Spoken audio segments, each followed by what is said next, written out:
والله العظيم انا ما الاقي حاجه اقولها. اننا نبقى قاعدين الماتش 90 دقيقه على اعصابنا بالمنظر ده، والله العظيم انا ما الاقي حاجه اقولها. مش هو ده برضو الاداء المنتظر؟ مش هي دي برضو لعيبه النادي الاهلي؟ مش هو ده برضو اللي احنا مستنيينه؟ لا لا، مش الاهلي اللي يخلص ماتش 1-0 ونبقى قاعدين على اعصابنا مش عارفين ايه اللي ممكن يحصل. هو مبروك، هو مبروك، الف مبروك يا جدعان الاهلي وجمهور الاهلي، مبروك الفوز على سيراميكا 1-0.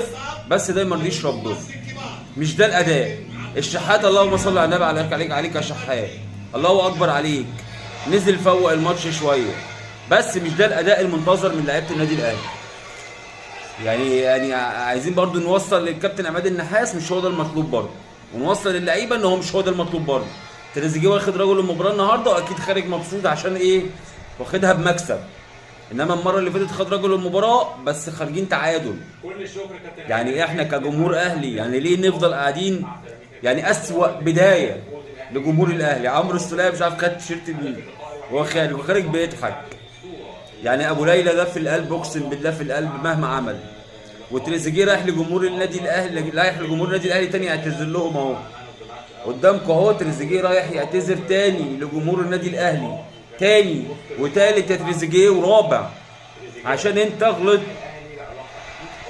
رايح لجمهور الاهلي تاني زي ما احنا شايفين اهو بيعتذر لهم تاني، راح لهم لحد عندهم وحدف لهم التيشيرت، وهتحصل خناقه في المدرجات بسبب التيشيرت برضه. بس يا جدعان مش ده الاداء المنتظر منكم بامانه. يعني انا المفروض اكون قاعد مطمن. انتوا النادي الاهلي انتوا سكواد، والله العظيم سكواد، اتقل سكواد في الدوري.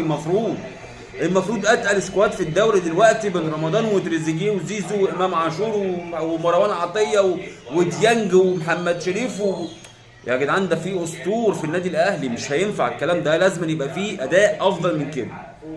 مبروك وكل حاجه قشطه، بس الجاي ان شاء الله يبقى افضل، واللي بعده يبقى افضل، واللي بعده يبقى افضل، لحد اما نبقى احنا النادي الاهلي اللي احنا عارفينه. تاني هقولها تاني، مبروك للاهلي والاهلاويه، وان شاء الله اللي جاي افضل. شكرا ليكم والسلام عليكم.